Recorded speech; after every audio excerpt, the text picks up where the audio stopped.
الرياح برحمته ووكدا بالصخور ميدان أرضه والصلاة والسلام والتحية والإكرام على النبي المصطفى والرسول المجتبى الذي دنا فتدلى فكان قاب قوسين أو أدنى والذي سمي في السماء بأحمد وفي الأرضين بأبي القاسم المصطفى محمد.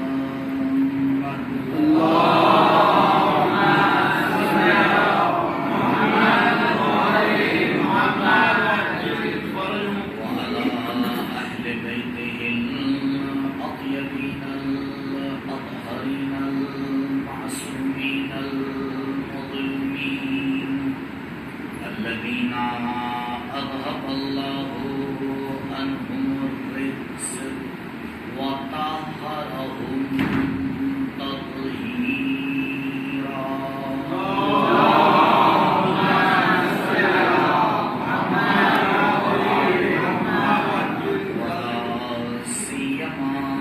على الحجة الثاني عشر بقية الله المنتظر ولعنة الله على أعدائهم وقتلتهم ومنكر فضائلهم أجمعين من الآن إلى لقاء يوم الدين. أما بعد فقد قال أمير المؤمنين علي بن أبي طالب عليه الصلاة والسلام: ما برأ الله نسمة خيرا من محمد صلى الله عليه وآله وسلم.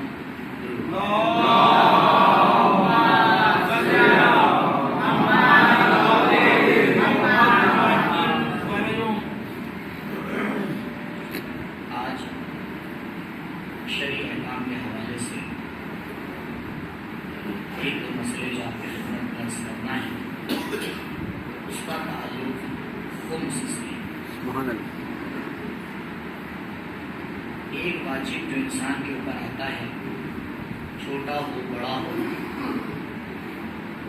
کم کمائی حاصل کرتا ہو زیادہ کمائی حاصل کرتا ہو، خمس ہے.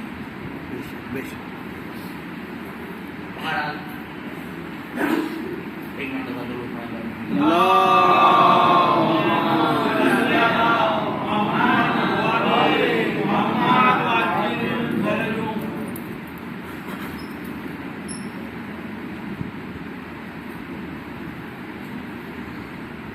اللہ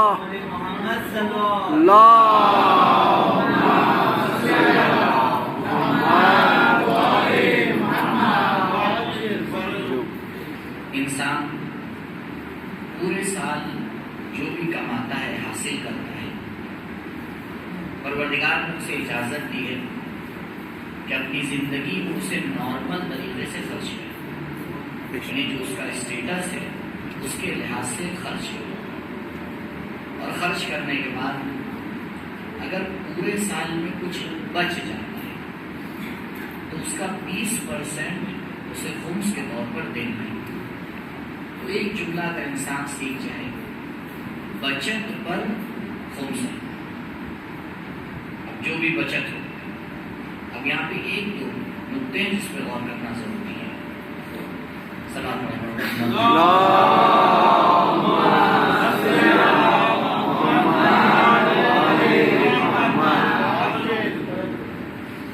یہ مسئلہ حق اللہ میں بھی آتا ہے، حق الناس میں بھی آتا ہے. ایک طرف واجب جب دے رہا ہے انسان اسے قصد غربت کرنے حق الناس میں بھی آتا ہے کہ بہرحال اس کے ذریعے سے کوئی طریقہ ہے، کوئی سسٹم ہے جو پروردگار نے بنایا ہے کہ چلے۔ ایک دو پوائنٹ ہے اس پہ غور فرمائیے۔ اگر انسان اپنے خرچے میں کنجوسی کر رہا ہے،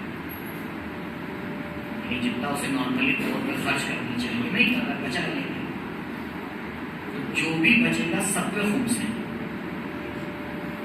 لیکن اس کا الٹا مسئلہ نہیں ہے، اگر خرچ کرنے میں اسراف کر رہا ہے، یعنی جتنا اسے خرچ کرنا چاہیے اس سے زیادہ خرچ کر رہا ہے، تو جو وہ زیادہ خرچ کر رہا ہے اس میں بھی خمس ہے۔ تو یہ دونوں کمپیئر نہ کر لیجیے کہ اگر ادھر سے بچت میں نکالنا ہے تو ادھر سے اگر زیادہ خرچ کر لیا تو نہیں نکالنا ہے، یہ مسئلہ۔ دیکھیے کبھی کبھی ایسا ہوتا ہے کہ ہمیں کوئی چیز خریدنا ہے، مثال کے طور پر کوئی اسٹوڈنٹ ہے، اسے ایک لیپ ٹاپ خریدنا ہے، اب جو اسے پیسہ مل رہا ہے اس نے اسے جمع کیا، لیکن اس کی ڈیٹ آ گئی، خمس دینے کی تاریخ آ گئی۔ اب وہ حساب کتاب کرتا ہے کہ اگر میں خمس دے دوں گا تو وہ چیز خرید نہیں پاؤں گا۔ بالکل ایسا نہیں کہ سوئی میں ٹانگا پرونا ہے، اگر اسے آج کل ہفتہ 10 دن میں 20 دن میں وہ چیز خریدنا ہے تو وہ اس کے اسی سال کے خرچے میں اس کو حساب کیا جاتا ہے، یعنی وہ خرید لے، اس کے بعد دیکھیے اگر بچ رہا ہے تب آگے کیا کرے، خمس لے۔ اسی میں ایک مسئلہ یہ ہوتا ہے، بعض لوگ کافی مدد کرتے ہیں، کوئی بھی آتا ہے دے دیتے ہیں، سب کچھ کرتے ہیں، یہ جو دے رہے ہیں یہ ہے مستحب، اور خمس دینا کیا ہے، لیکن اس مسئلے پہ غور نہیں کرتے۔ اگر اسے کبھی میری خود ملاقات ہوئی ایسے لوگوں سے، جب اسے کہا جاتا ہے کہ بھائی خمس واجب ہے، کہتے ہیں مولانا صاحب ہم تو اس سے زیادہ دے دیتے ہیں، فرض کیجیے سال میں اس کا خمس نکلے گا 20,000 روپے، لیکن وہ سال بھر میں خدا کی راہ میں دے دیتا ہے 40-50 ہزار روپے۔ تو عزیزوں مسئلہ یہی ہے، چلے ویسے جیسے دین کہہ رہا ہے، بے شک اس 20,000 کا اثر زندگی میں اس 50,000 سے کہیں زیادہ ہوتا ہے۔ کیوں؟ کیونکہ وہ خدا کا بتایا ہوا راستہ ہے اور یہ ہم اپنے دل سے انجام دیتے ہیں۔ یہ غلطی بھی کبھی کبھی ہوتی ہے۔ جن چیزوں میں خمس نکالا جاتا ہے پیسے کے علاوہ، جو بھی آپ کے پاس چیزیں ہیں، اگر سال کو ڈیٹ آ گئی اور آپ نے اس چیز کو خرچ نہیں کیا ہے تو یہ چیزیں دو طرح کی ہوتی ہیں۔ بعض ایسی ہوتی ہے کہ اگر آپ نے ایک دو بار اس کو استعمال کر لیا تو کہیں گے یہ پوری استعمال ہوگی، جیسے کپڑا ہے، سوٹ ہے، ایک بار دو بار آپ نے پہن لیا تو یہ پورا استعمال۔ لیکن بعض چیزیں ایسی ہوتی ہیں جتنا استعمال کی جاتی ہیں اتنی ہی استعمال ہوتی ہے، جیسے راشن ہے، آپ کے گھر میں مثال کے طور پر 4 کلو آپ نے چاول خرید کے رکھے، لاسٹ میں 1 کلو بچ گیا، تو یہ جو 1 کلو بچا ہے اس پر بھی خمس، یہ خمس نکالتے وقت خیال کرنا چاہیے کہ اگر وہ ایسی چیزیں جیسے مثال کے طور پر آپ نے فرنیچر گھر کے لیے خریدا، گھڑی خریدی، جو بھی، اب 1-2 بار آپ نے اس کو استعمال کر لیا تو وہ آپ کے استعمال میں آ گئی، لیکن بعض چیزیں ایسی ہیں کہ جتنا استعمال ہوتی ہے اتنا ہی استعمال ہوتی ہے، جو بچی بھی ہے اس کے اوپر کیا ہوگا، خمس ہوگا۔ صلوات صلی اللہ محمد محمد۔ امیر کائنات علی ابن ابی طالب علیہ السلام، اللہم صلی اللہ محمد۔ نہج البلاغہ کے خطبہ نمبر 158 158 اس میں تمام مسلمانوں کا اپنا مخاطب بناتے ہیں اور فرماتے ہیں، اے لوگوں، فتأسّى بنبیک، اپنے نبی کی تعصیب، یعنی ان کو اپنا اسوہ بناؤ، ان کو اپنا آئیڈیل بناؤ۔ سبحان اللہ۔ کون کہہ رہا ہے؟ مولا کائنات فرما رہے ہیں۔ کس سے کہہ رہے ہیں؟ عام لوگوں سے کہتے ہیں. اب یہ نہ کہیے گا کہ ہم اہل بیت کے راستے پہ نہیں چل سکتے، وہ تو بڑی عظیم ہستیاں ہیں، وہ کہاں ہم کہاں. سنا ہے آپ لوگ نے؟ یعنی بعض اوقات انسان نہیں کہیں آگے بڑھ جاتے ہیں. اگر ان کے راستے پہ چلنا ممکن نہ ہوتا تو نہ کبھی قرآن نبی کو اسوہ بناتا، نہ کبھی ولی اللہ آ کے کہتے کہ نبی کی تعصیب کیجیے. کہا وہیں جاتا ہے جہاں ممکن ہوتا ہے. اور اس کے بعد مولا تاکید فرماتے ہیں کون نبی؟ الاطیب الاطہر، جو طیب ہے، سب سے زیادہ پاک و پاکیزہ ہے، اطیب اور اطہر ہے.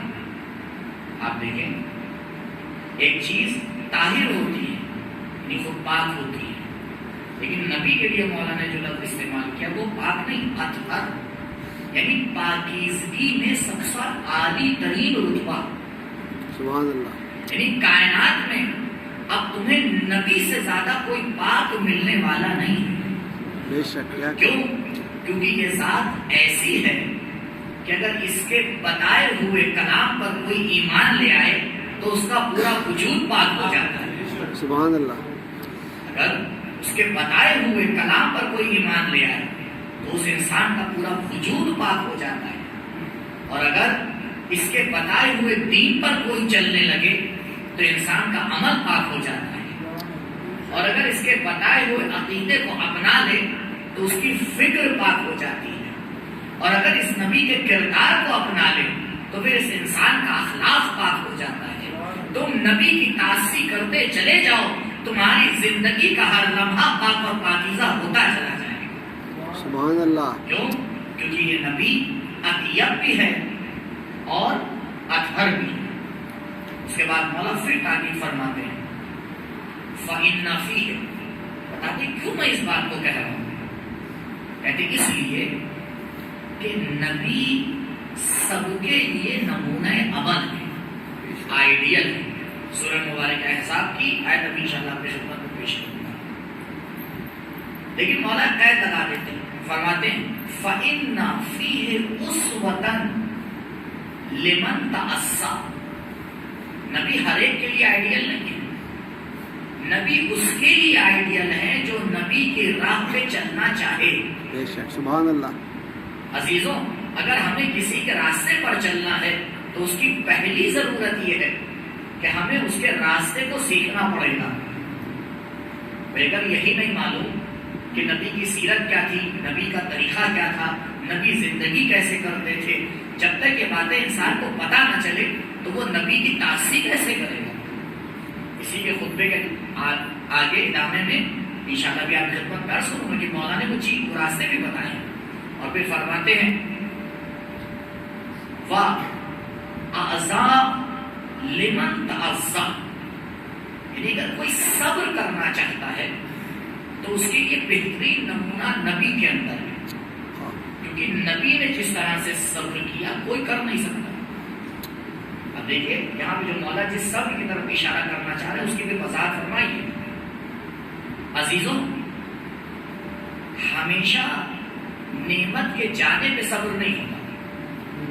جیسے ہی ذکر صبر آتا ہے تو انسان یہی سوچتا ہے کہ بھئی ایک نعمت ہمارے ہاتھ سے چلی جائے گی تو ہمیں صبر کرنا پڑے گا. نہیں، صبر کا ایک مرحلہ ہے جو اس سے بھی ایک قدم آگے ہے. نعمت کے ہوتے ہوئے اس پر صبر کرنا. سبحان اللہ. نعمت کے ہوتے ہوئے ایک مرحلہ یہ ہوتا ہے کہ انسان کو پروردگار نے کچھ مال و دولت دی تھی، اس سے لے لی اور وہ صبر کر لیتا ہے، چیختا چلاتا نہیں. لیکن ایک مرحلہ یہ ہوتا ہے کہ پروردگار پوری کائنات کا اختیار کسی کے ہاتھ میں دے دے. سبحان اللہ. لیکن وہ اتنا ہی تصرف کرے جتنا خدا چاہتا ہے، اس سے زیادہ نہیں. کہ مولا نے نبی کی زندگی کے کچھ گوشے بیان کیے. کہا دیکھو نبی اتنا اختیار رکھتے ہوئے بھی دنیا کو کس طرح سے استعمال کرتے تھے. اسے کہتے ہیں صبر. کبھی میں نے مثال دی تھی ایک مرتبہ انسان کے پاس کوئی چیز نہیں ہے اور وہ آگے صبر کیے لے رہا ہے، لیکن ایک مرتبہ انسان کے پاس ایک چیز ہے پھر آ کے وہ صبر کر لے، یہ کمال کی بات ہے۔ اور مولا اسی کی طرف اشارہ فرما رہے ہیں اور پھر فرماتے ہیں وَأَحَبُّ الْعِبَادِ إِلَى اللَّهِ الْمُتَأَسِّي بِنَبِيِّهِ۔ تو اس کے اوپر آپ بتائیں دنیا میں کون سا ایسا انسان ہے جو یہ نہیں چاہتا کہ خدا اسے چاہے؟ سب چاہتے ہیں۔ بھائی ہر انسان یہ چاہتا ہے کہ خدا اسے محبت کرے۔ اب وہ پلٹ کے کتنی خدا سے محبت کرتا ہے یہ الگ مرحلہ ہے، یہ تو انسان بھول جاتا ہے کہ وہ خدا سے محبت کر رہا ہے یا نہیں کر رہا ہے، لیکن اس کے دل میں یہی ہوتا ہے کہ پروردگار اس سے سب سے زیادہ محبت کرے۔ مولا نے فارمولہ دے دیا کہ میں تمہیں بتا رہا ہوں کہ کون انسان ایسا ہے کہ جس سے خدا سب سے زیادہ محبت کرتا ہے، کوئی تو ہوگا دنیا میں، اب میں تمہیں بتا رہا ہوں۔ احب العباد الی اللہ، پہلی شرط مولا نے لگا دی عبد ہونا چاہیے۔ سبحان اللہ۔ دیکھو سب سے محبوب بندہ لوگ نہیں، سب سے محبوب بندہ، تو پہلی شرط کیا ہوئی؟ عبد ہونا چاہیے۔ اب عبد ان کے بھی درجات ہیں، خدا سب کو برابر سے نہیں چاہتا، خدا بھی چاہنے میں درجات رکھتا ہے، انسانوں کے اندر بھی ایسا ہی ہوتا ہے، سب کی محبت برابر نہیں ہوتی، اسی لیے ایک بار اپنی محبتوں پر بھی غور کرنا چاہیے کہ ہم کس کو سب سے زیادہ چاہتے ہیں۔ کیوں یہ بات کہہ رہا ہوں آپ کی خدمت میں؟ کیونکہ عزیزوں کبھی کبھی محبتیں ٹکراتی ہیں، اور جب محبتیں ٹکراتی ہیں تو انسان ادھر جاتا ہے جس کی محبت زیادہ ہوتی ہے، ادھر ہی تو جائے گا جس کی محبت زیادہ ہو۔ اگر دنیا کی محبت دل میں آ گئی اور اس کے ساتھ خدا نہ خواستہ کوئی دوسری محبت آ گئی اور یہ اس سے ٹکرا گئی، اب یہاں پہ فیصلہ لینے کا مقام ہوتا ہے کہ انسان کس راستے کو چنتا ہے، دنیا کی محبت کو چنتا ہے یا جو پروردگار نے بتایا ہے اس کی محبت کو چنتا ہے۔ سبحان اللہ۔ اور یہ سخت ترین امتحان ہے انسان، سخت ترین امتحان یہی۔ پہلے بھی اس بات کی طرف اشارہ کیا ہے شیخ کبیر میں نے، محبت ایک اختیاری کام ہے۔ بھائی اگر ہم اور آپ نماز پڑھیں گے تبھی تو ثواب ملے گا، روزہ رکھیں گے تبھی تو ثواب ملے گا، اور معلوم کہ آخرت میں ہم جا کے کھڑے ہوئے ہم نے کہا پروردگار ہم نے اپنے اختیار سے لقمہ کھایا تھا تو اگر حلال تھا اور مرضی پروردگار کے مطابق تھا تو ثواب ہے، قربت من اللہ کام ہو رہا ہے، اور ایسا نہیں تھا تو اس کا اپنا حساب ہے۔ لیکن یہ بتائیے جب یہ لقمہ حلق سے نیچے چلا جاتا ہے تو ہمارا اور آپ کا اختیار ہوتا ہے، تو کھانے پہ ہمارا اختیار ہے لیکن اس کے ہضم ہونے پہ ہمارا اختیار، تو ثواب اور عقاب کس پر ملے گا؟ کھانے پہ ہی تو ملے گا، اس کے ہضم ہونے پہ تو نہیں ملے گا کہ کل آخرت میں آگے گنا جائے، کاؤنٹ کیا جائے کہ اتنا کھانا آپ نے اپنی زندگی میں ہضم کیا تو اس کا اتنا ثواب۔ ایسا کچھ نہیں، رگوں میں خون دوڑ رہا ہے تو اس کا آپ کے اختیار میں ہی نہیں ہے، تو ثواب اور عقاب ایسے کام پر دیا جاتا ہے جو کام انسان کے اختیار میں ہے۔ عزیزوں یہ بتائیے جب مدینے والے آ کے جمع ہوئے، کہا یا رسول اللہ آپ نے ہمارے لیے بڑی محنتیں برداشت کی ہیں، آپ بہت سختیوں میں پڑے ہیں، آپ یہ جو اتنا اچھا دین ہمارے لیے لے کے آئے ہیں، ہم چاہتے ہیں کہ آپ کو اس کا اجر دیں، ہم آپ کو اس کا اجر دیں۔ کیا سوچا ہوگا نبی نے؟ ایک بار سوال کریں مدینے والوں سے کہ یہ بتاؤ کیوں کسی امت نے اس سے پہلے یہ سوال نہیں کیا؟ کبھی آپ کو تاریخ میں ملے گا کہ جناب نوح کی امت نے جناب نوح سے کہا ہو کہ اے خدا کے رسول آپ اتنا اچھا دین لے کے آئے ہیں، اجر لے لیجیے۔ کبھی جناب موسیٰ کی امت نے کہا جناب موسیٰ سے کہ اجر لے لیجیے، کبھی جناب عیسیٰ کی امت نے کہا اجر لے لیجیے، کہا نہیں ہو نہیں سکتا، کیونکہ اجر اس وقت دیا جاتا ہے جب کام پورا ہو جاتا ہے۔ سبحان اللہ، سبحان اللہ۔ یہ جتنے بھی انبیاء آئے ابھی دین کمال تک پہنچا ہی نہیں تھا، لہذا اجر کی بات ہی نہیں آ رہی تھی۔ جب میرا نبی آیا، دین کو اپنے کمال کے اوپر پہنچایا، تب یہ مسئلہ سامنے آیا کہ اے نبی اب جب کام کا خاتمہ ہو گیا ہے، مرحلہ پورا ہو گیا ہے، دین کمال پر پہنچ گیا ہے، تو اب لوگوں میں اس بات کی جرأت آئی کہ یا رسول اللہ بتائیے آپ کو اجر کیا دیا جائے۔ سبحان اللہ، بتائیے اجر کیا دیا جائے، کیونکہ اب الیوم اکملتو کا نعرہ لگ چکا ہے، اب دین اپنے کمال کے اوپر پہنچ چکا ہے، مرحلہ ختم ہو چکا ہے دین کا، تو اب اجر کی بات ہو رہی ہے۔ پروردگار نے آواز دی نبی یہ تمہیں کیا اجر دے سکتے ہیں؟ اگر یہ دنیا دیں گے تو وہ محدود ہے، اگر اپنے کاموں میں سے دیں گے تو یہ محدود ہے، یہ جو چیز تمہیں دیں گے وہ محدود ہے۔ ایسے کہہ دو اگر انہیں اجر دینا ہی ہے سبحان اللہ، بیت کی محبت اور مودت کو مانگا جا رہا سبحان ہے، اللہ، ایسی چیز مانگ رہا ہوں جو لامحدود بھی ہے اور اس میں تمہارا ہی فائدہ ہے۔ درود پڑھیں پر محمد اللہ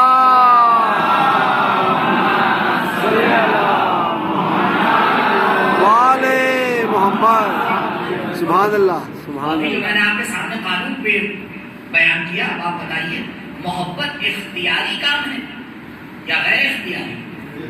پیاری ہے۔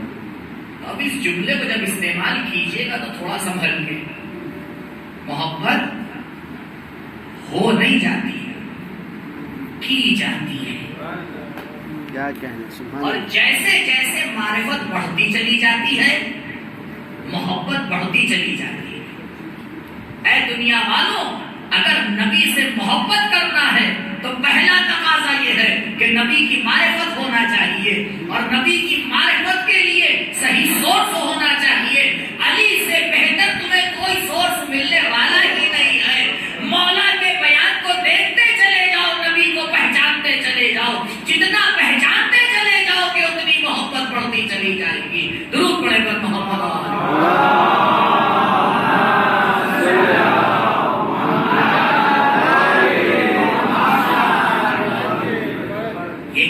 ہماری زندگی میں جسے ہمیں چیک کرنا چاہیے۔ آپ سوچیں کہ جو اتنی عظیم شے مانگی جا رہی ہے، مودت اور محبت جو مانگی جا رہی ہے، تو کیا شیطان اس پہ حملہ نہیں کرتا؟ یہ تو بارہ کہہ چکا ہوں کہ شیطان ہمارے اور آپ کے درمیان ہی رہتا ہے، زیادہ پریشان نہ ہوگی۔ یہ نہ سوچیے گا کہ باہر کہیں ٹہل رہا ہے، نہیں، جہاں مال و دولت ہے وہیں حملہ کرنے آتا ہے۔ اتنا تو قانون پتا ہے اسے، تو اس کو بھی پتا ہے کہ یہاں وہ لوگ بیٹھے ہیں جن کے پاس کائنات کی سب سے بڑی دولت ہے۔ کیا کہنے، سبحان اللہ۔ شخص آیا حجت ناطق امام جعفر صادق علیہ السلام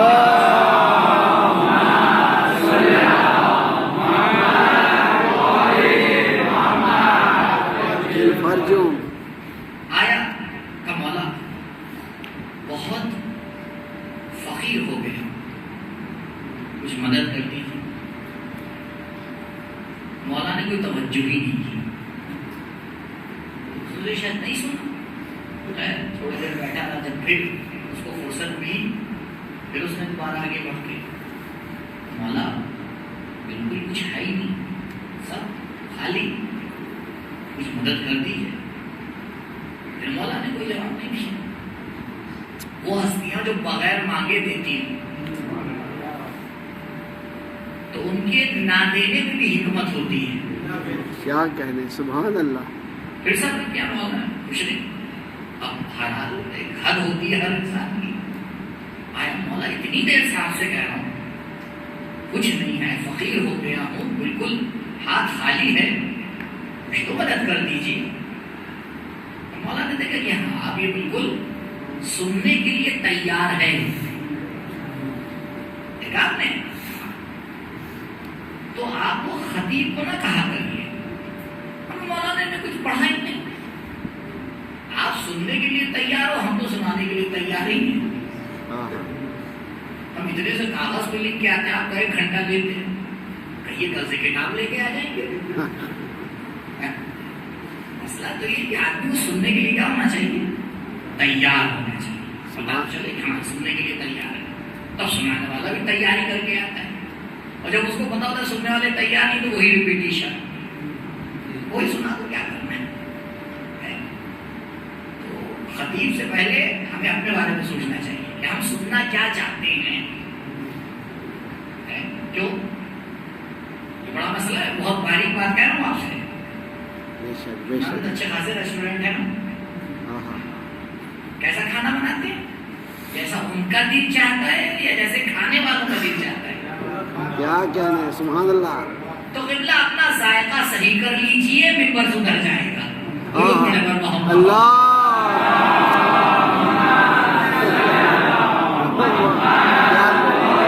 سبحان اللہ. ہم مولانا نے کہا یہاں کے سننے کے لیے تیار ہو گئے. اچھا یہ بتاؤ تم کہہ رہے ہو تمہارے پاس کچھ نہیں ہے. کچھ نہیں, بس ٹھیک سے غور کر لو, کچھ نہیں, کچھ نہیں, بالکل. کہ اگر میں یہ کہوں کہ تمہارے پاس کچھ ہے اور میں تم سے وہ لینا چاہوں, خریدنا چاہوں, اور اس کے بدلے میں تمہیں کچھ دوں, تو تیار ہو, معاملہ کرو گے. اور اس کو تو یقین تھا کہ پورا گھر تلاش کر کے آ رہا تھا, جیب میں باہر نکال کے جھاڑو دی تھی. کہاں بالکل بتائیے کیا ہے میرے پاس. ایک بار غور کرنا چاہیے کہ کہہ کون رہا ہے. کہاں بالکل ٹھیک ہے. کہ یہ بتاؤ ہماری محبت تمہارے دل میں ہے یا نہیں. بے شک مولا آپ کی محبت ہمارے دل میں ہے. ٹھیک ہے, دے دو. اور یہ بتاؤ اس کے بدلے میں کیا چاہیے. مولانا یہ تو نہیں دے سکتے. کہ جب تمہارے پاس ایسی چیز ہے جو کائنات کی کسی شے سے تم بدلنے کو تیار نہیں ہو, تو پھر یہ کیوں کہہ رہے ہو کہ تمہارے پاس کچھ نہیں ہے. کہو مالک دنیا میں سے کچھ نہیں ہے, نہیں تو پروردگار نے تمہیں اتنا امیر بنایا ہے کہ ملائکہ تمہارے اوپر رشک کرتے ہیں. تمہیں خود اپنی قدر نہیں پتا ہے. جس کے دل میں اہل بیت کی محبت آ جاتی ہے وہ ملائکہ کے سامنے محترم ہو جاتا ہے. درود پڑھنے پر محمد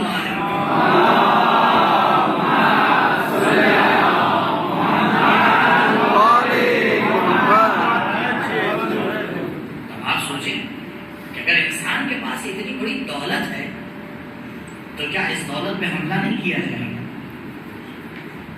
کیا اس کو خراب نہیں کیا جائے گا؟ بے شک بے شک. ہم آگے یہ سمجھ لیتے ہیں کہ نہیں بالکل سیکیور ہے, چاروں طرف دیواریں کھینچی ہوئی ہیں. نہیں اللہ, زمانہ سنبھل کے چلنے کا ہے, لہذا غور کیا کیجیے کہ کس نام پر کیا دیا جا رہا ہے.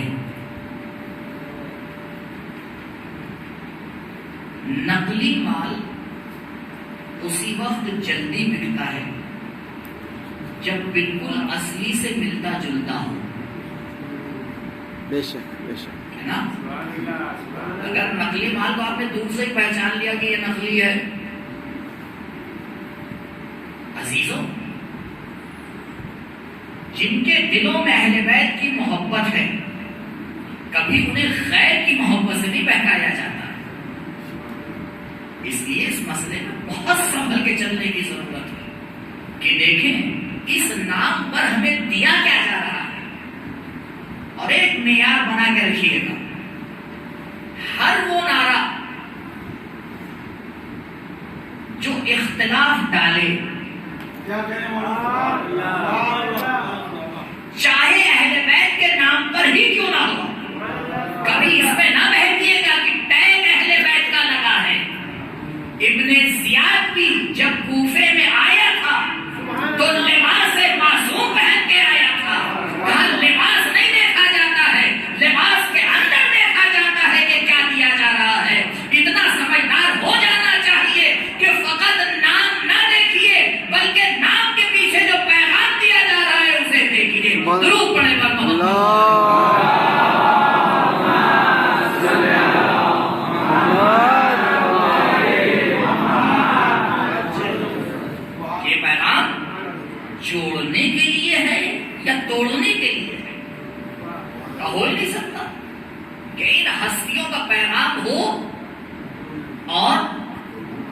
امت کو توڑ دے.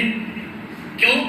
کیونکہ ان ہستیوں نے تو امت کو جوڑنے کے لیے اپنا مسلم حق بھی نہیں لیا. 25 سال تاریخ اس بات کی گواہ ہے. جس نے در خیبر کو 2 میلوں پہ اکھاڑا ہو، اگر وہ ارادہ کر لیتا تو کون تھا مدینے میں جو اس کے مقابلے میں کھڑا ہو جائے. لیکن عہد کیا تھا کہ ہم آگے نہیں بڑھیں گے تاکہ مسلمان جڑے رہیں. اور کیسے ہو سکتا ہے کہ اس ذات کا ماننے والا انسان بس ذرا سی بات کے اوپر آگے مسئلے کو آگے بڑھا. محبت اہل بیت بہت اہم مسئلہ ہے. میرا اصل موضوع نہیں ہے کیونکہ اس خطبے میں آ گیا لہذا اشارہ کر دیا. تو مولا فرمانے جانتے ہو پروردگار کس کو سب سے زیادہ چاہتا ہے؟ اب آپ کے ذہن میں بہت سی چیزیں آ رہی ہوتی، مثلا جو سب سے بڑا زاہد ہو، جو سب سے بڑا عابد ہو، جو سب سے بڑا نماز گزار ہو. نہیں، مولا نے عجیب بات کہی کہ احب العباد الی اللہ المتأسی بنبیہ. پروردگار اس انسان کو سب سے زیادہ چاہتا ہے جو نبی کی سب سے زیادہ تأسی کرتا ہے. سبحان اللہ. جو نبی سے سب سے زیادہ اپنے آپ کو ملانے کی کوشش کرتا ہے. کیوں؟ کیونکہ پروردگار نبی سے زیادہ کسی کو چاہتا ہی نہیں ہے. تو جو اپنے آپ کو نبی جیسا بنانے کی کوشش کرتا ہے پروردگار اسے بھی سب سے زیادہ چاہتا ہے. کہا نبی کی سیرت کو پہچانتے جاؤ، اپنی سیرت کو نبی کی سیرت سے ملاتے چلے جاؤ، محبوب پروردگار بنتے چلے جاؤ گے. درود پڑھیں پر محمد.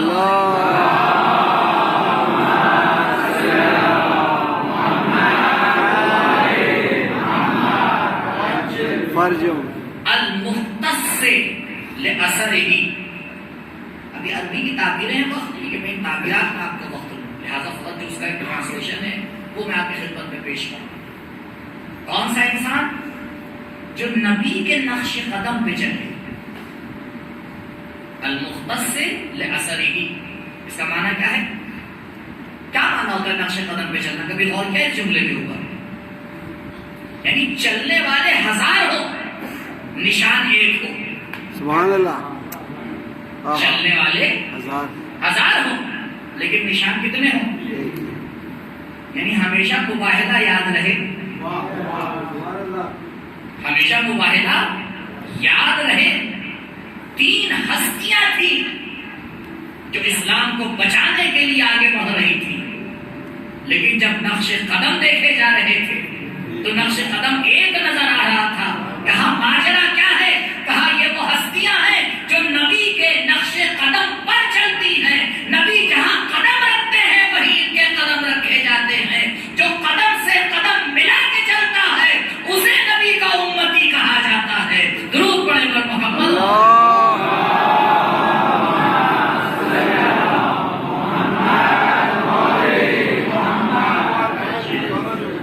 اور ہمارے لیے تو بڑا مسئلہ ہے، بہت آسان ایک مسئلہ ہے.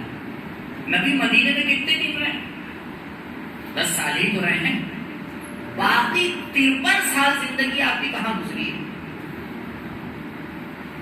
مکے میں مسلمان رہتے تھے. مکے میں رہنے والے کون تھے؟ کفار تھے، مشرکین تھے.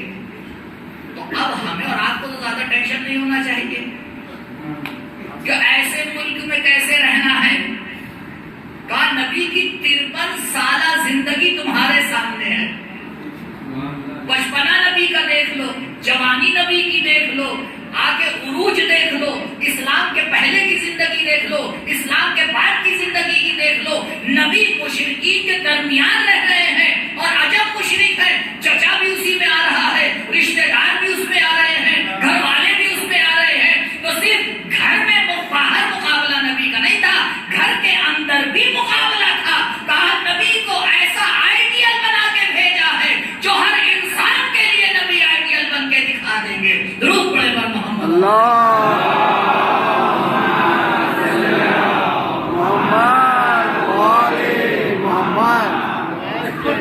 آپ بتائیں نبی نے جب ہجرت فرمائی ہے تو جتنی امانتیں آپ کے پاس تھی کس کے حوالے کی؟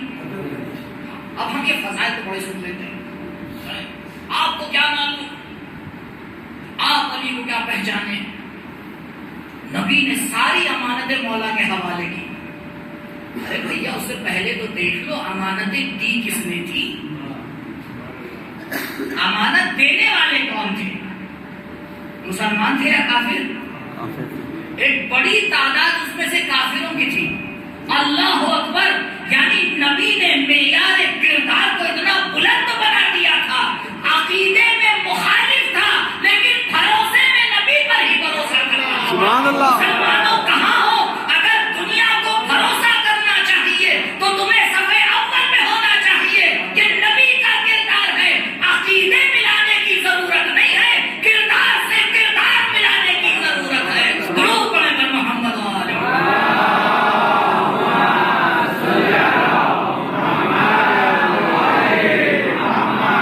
کیا کہنے، سبحان اللہ۔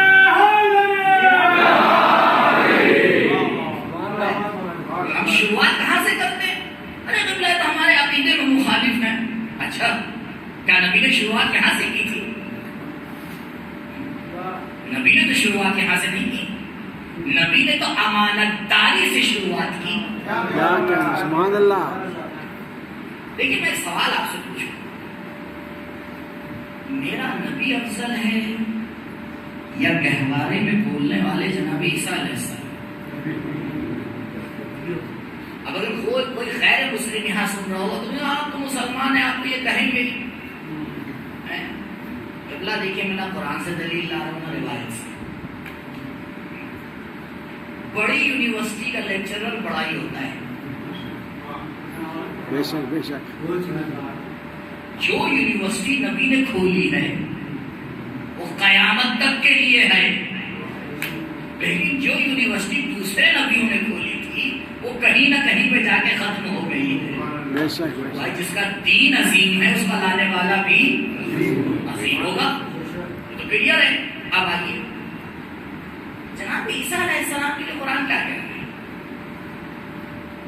جب لوگوں نے آ کے ایک پاک اور پاکیزہ خاتون کے اوپر بہتان لگایا، پروردگار نے کہا مریم گھبراؤ نہیں، تم نے خدا کے لیے قدم بڑھایا ہے، تمہاری حفاظت ہمارے ذمہ ہے، سبحان اللہ۔ تم نے تو خدا کے لیے قدم آگے بڑھایا ہے کہ ہم تمہیں بچائیں گے۔ اشارہ کرو اس بچے کی طرف۔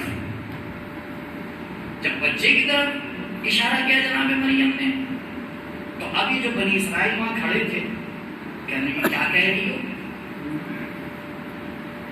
قرآن کی کافی بڑی عجیب ہے۔ کیف نکلم من کان فی المہد صبیا، ہم اس سے کیسے گفتگو کریں؟ یعنی یہ بھی سمجھ رہے تھے کہ وہ بول سکتا ہے، ہم گفتگو کیسے کریں، ہم اسے کیسے مخاطب بنائیے؟ کیا ہے؟ بچہ ہے، لیکن اس بچے نے کہا ہے کہ ابنی عبداللہ، سبحان اللہ۔ تم جسے بچہ کہہ رہے ہو وہ عبداللہ ہے، خدا کا بندہ ہے۔ آتانی الکتاب وجعلنی نبیا، پروردگار نے مجھے کتاب بھی دی ہے اور نبی بھی بنا کے بھیجا ہے۔ عزیزوں، وہ نبی جس کا رتبہ کم ہے وہ تو گہوارے میں بول رہا ہے، تو کیا ہمارے نبی نے گہوارے میں بولا؟ نہیں بولا نا۔ بھائی ہسٹری میں نہیں ملتا آپ کو، تو کیا ہسٹری میں ہر چیز ملتی ہے؟ آپ عقل کے قانون کے اوپر دیکھیے، آپ نے سورج کو دیکھا، روشنی کو نہیں دیکھا، آپ نے چاند کو دیکھا، روشنی کو بھی دیکھا، اور فرمائیے گا آپ نے سورج کو دیکھا، روشنی کو نہیں دیکھا، چاند کو دیکھا، روشنی کو بھی دیکھا۔ آپ نے کہا جب چاند کی اتنی روشنی ہے جو خود سورج سے لے رہا ہے تو اب سورج کی روشنی دیکھنے کی ضرورت نہیں ہے، سبحان اللہ۔ تو بخود سمجھ میں آ جائے گا کہ جو چاند خود سورج سے روشنی لے رہا ہو، اگر اس کی روشنی اتنی ہے تو سورج کی کتنی ہوگی؟ ہر بات کہیں نہیں جاتی ہے، عقل دی ہے پروردگار نے سمجھنے کے لیے، کہا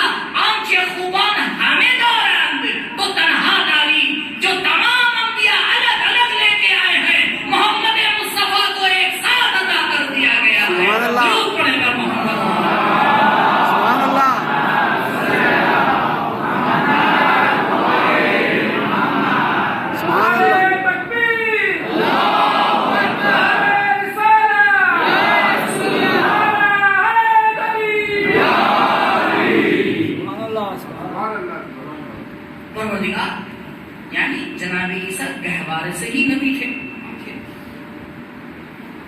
تو رسالت وہیں سے شروع ہو گئی تھی. ہاں ہو گئی تھی. تو پھر میرے نبی کو 40 سال صبر کیوں کروایا؟ کیا 40 سال میں لوگ گمراہ مرے نہیں؟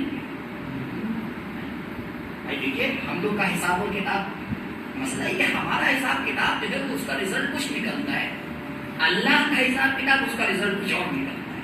یہ بڑا مسئلہ ہو جاتا ہے. کئی مثالیں دے چکا ہوں تک. اب ہم نے حساب اور کتاب لگایا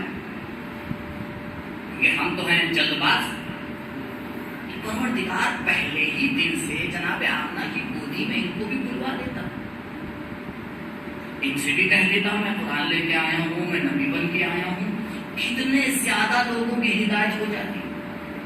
جس نے 23 سال میں جزیرت العرب کا چہرہ بدل دیا ہو, اگر وہ 63 سال محنت کرتا کیا ہوتا پتا ہے؟ مان رہے ہیں نہیں مان رہے؟ ماننے کا مطلب پتا ہے کیا ہے؟ اللہ پہ اعتراض. بھائی اس مسئلے کو ماننے کا مطلب یہی ہے کہ سیدھے سیدھے اللہ سے جنگ ہے. پروردگار تیرے بندے کو سمجھ میں آ رہا ہے, تیری سمجھ میں نہیں آیا تھا. ہم لوگ سکھاتے رہتے ہیں نا. اللہ ایک لڑکا دیا نہیں لڑکی دے گی, پھر تو بات پھر لڑکی. 12 روایت میں کہا گیا ہے دعا مانگو لیکن ہمیں سکھاؤ نا. سبحان اللہ. دعا مانگو ہمیں سکھاؤ نا. کیوں؟ کیونکہ تم اپنے عقل کے اعتبار سے مانگتے ہو, ہم اپنی حکمت کے اعتبار سے دیتے ہیں. تمہاری عقل کا ہماری حکمت سے کیا مقابلہ ہو سکتا ہے؟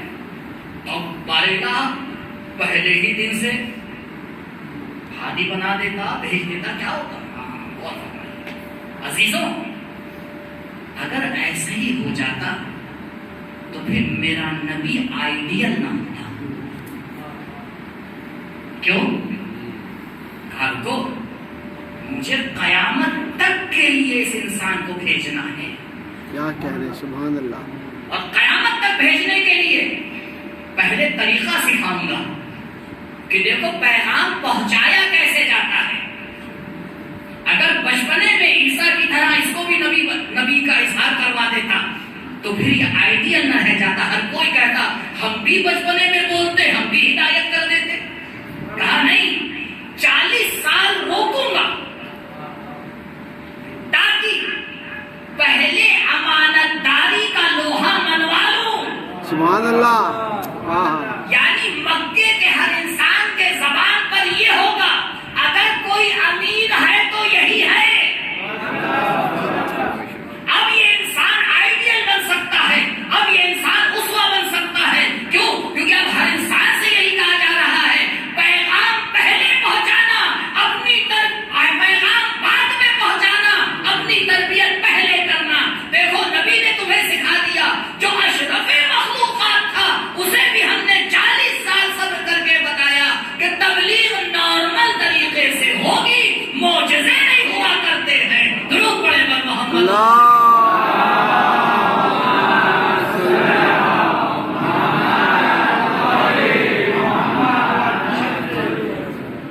آپ بتائیں اگر کوئی انسان آتا تھا نبی سے ملاقات کرتا تھا تو اس کا دل چاہتا تھا دوبارہ ملے یا اس کا دل چاہتا تھا دوبارہ نہ ملے؟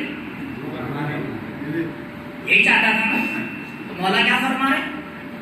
احب العباد الی اللہ, سب سے محبوب عبد اور بندہ خدا کے نزدیک کون ہے؟ المتأسی بنبیہ, جو اپنے نبی کی تأسی کرے. تو کم سے کم یہ تو ہمارے اندر ہونا چاہیے کہ اگر کوئی خیر ہم سے ملے تو دوبارہ ارادہ کرے کاش پھر ملنے کا موقع مل جائے.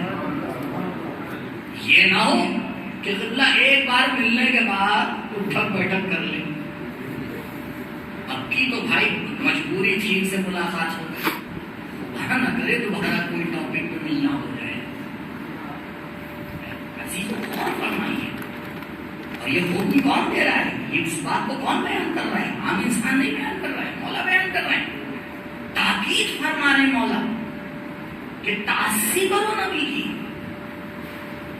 نبی کو ہم نے اس لیے نہیں بھیجا ہے صرف کہ تم نبی کے لائے ہوئے دین کا ٹیگ اپنے اوپر لگا لو.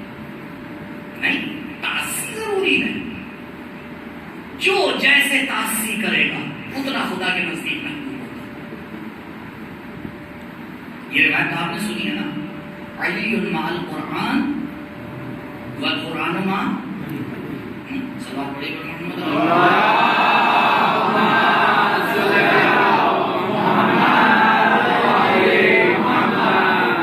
اب اس خطبے کو جو مولا بیان کر رہے ہیں، کیا قرآن نے بھی کہا ہے یا نہیں؟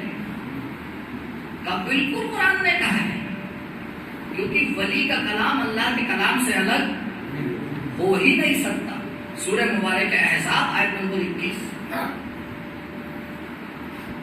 اس میں پروردگار نے سب کو مخاطب کیا. لکم، تم سب کے لیے.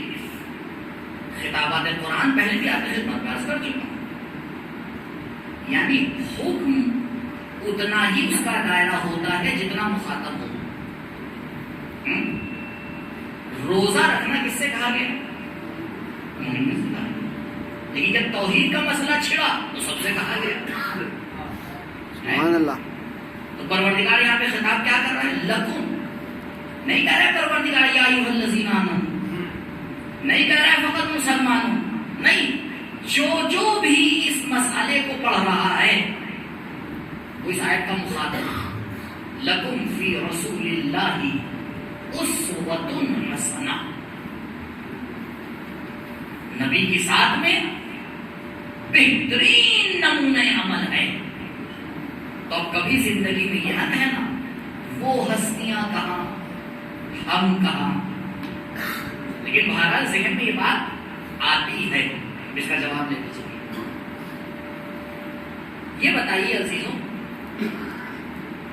اگر ایک بہت ہی چوڑا راستہ ہے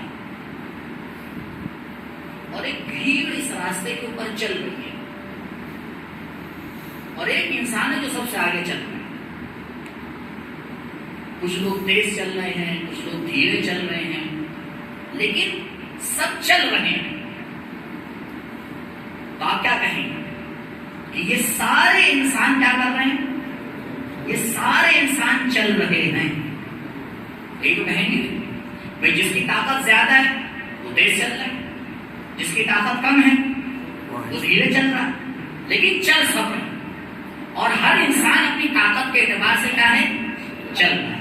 کہ ہم تم سے یہی چاہتے ہیں نبی سب سے آگے چلیں گے، لیکن چلنا اسی راستے پہ جس پہ نبی چلے ہیں. سبحان اللہ. تعصی اسی کو کہتے ہیں. اس چکر میں نہ رہنا کہ سب سے آگے پہنچ جاؤ، کیونکہ یہاں آگے اور پیچھے نہیں ہوتا ہے. جس کو جتنی صلاحیت دی ہے اگر وہ اتنا چل رہا ہے تو وہ سب کے برابر ہے. درود پڑھیں بر محمد.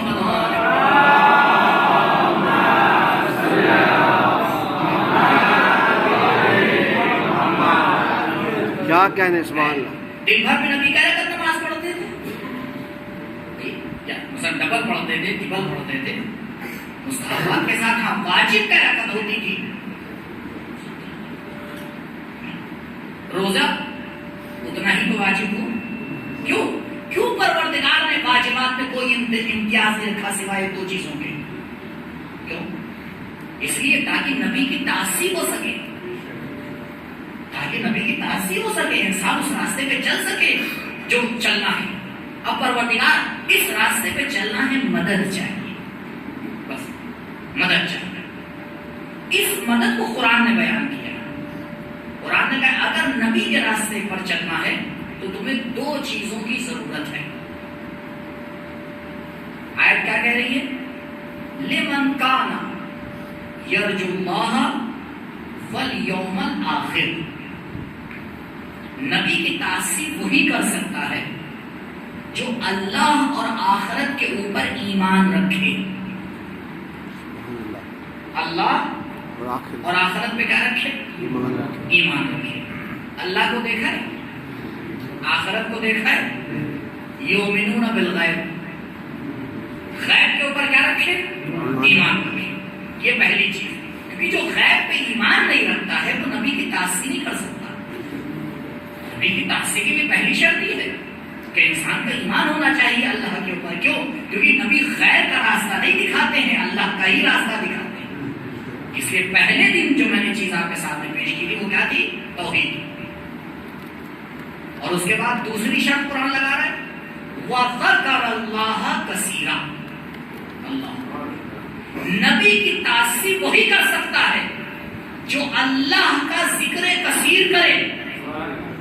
کیوں؟ غور فرمائیے کیوں. اس میں بہت باریک ہوتا ہے.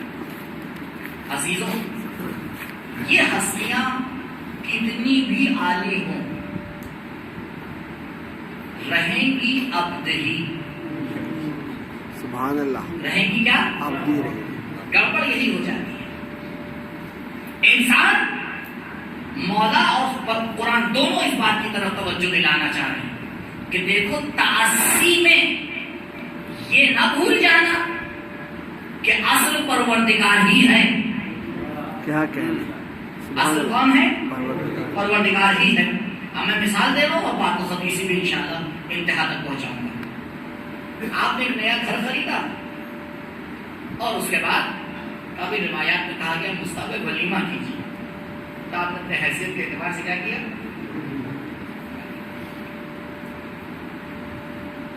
لوگ آنے لگے. اب جگہ نہیں تھی. ٹھیک ہے آپ نے جو ہے وہ لوکیشن بھیج دی تھی سب کو، لیکن پھر بھی تھوڑا سا پہنچنے میں وہ بھی آخری مرحلے میں مشکل ہوتی ہے. یہ والا گھر ہے یا یہ والا؟ آپ نے وہاں پہ نشانی لگا دی، ایک ایرو لگا دیا وہاں پر کہ لوگ اس ایرو کو دیکھ کے کیا کریں؟ پہنچ جائیں. ایک صاحب آئے بڑے سمجھدار، ہم سے پہلے پہنچے چند منٹ، اور وہ آ کے اس ایرو کے پاس کھڑے ہوئے. تھوڑی دیر بعد ہم پہنچے. میں نے دیکھا گھر کہاں ہے؟ گھر بار کا تو نہیں پتا، ایرو یہاں پہ لگا ہوا ہے. یہ ایرو بتا رہا ہے کہ گھر کہیں اور ہے.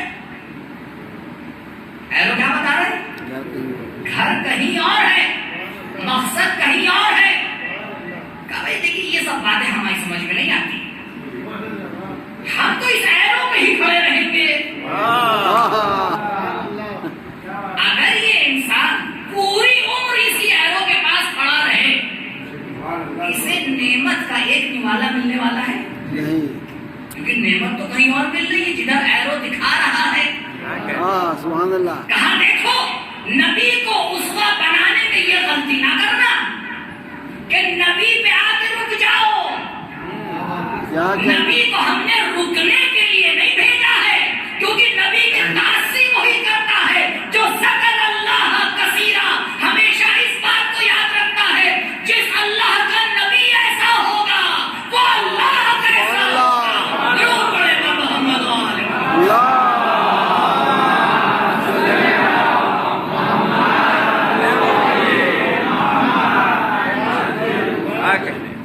ہر وقت اپنی زندگی میں توحید کو قائم رکھنا، کہیں ایسا نہ ہو جائے. بس عزیزوں ایک جملہ آپ کے حوالے کر دوں، جو معاملہ نبی کا ہے وہی معاملہ ولی کا ہے.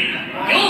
کیونکہ اولنا محمد آخرنا محمد کلنا محمد. تو اگر انسان کو یہ حق نہیں دیا جا رہا ہے کہ وہ نبی پہ رک جائے تو اسے یہ بھی حق نہیں دیا جا رہا ہے کہ وہ ولی پر رک جائے. کیوں؟ کیونکہ یہ ولی ولی اللہ ہے، وہ نبی نبی اللہ ہے. ضرور پڑھیں محمد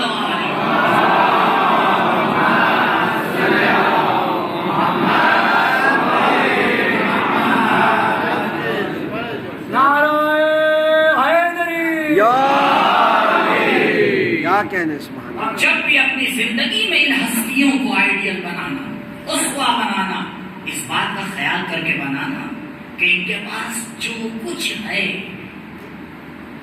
وہ اس ذات لامحدود کا عطا کرتا ہے کہ جس کے خزانے میں کوئی کمی نہیں ہے، جس دروازے پہ پوری کائنات سر جھکاتی ہے، جس دروازے پر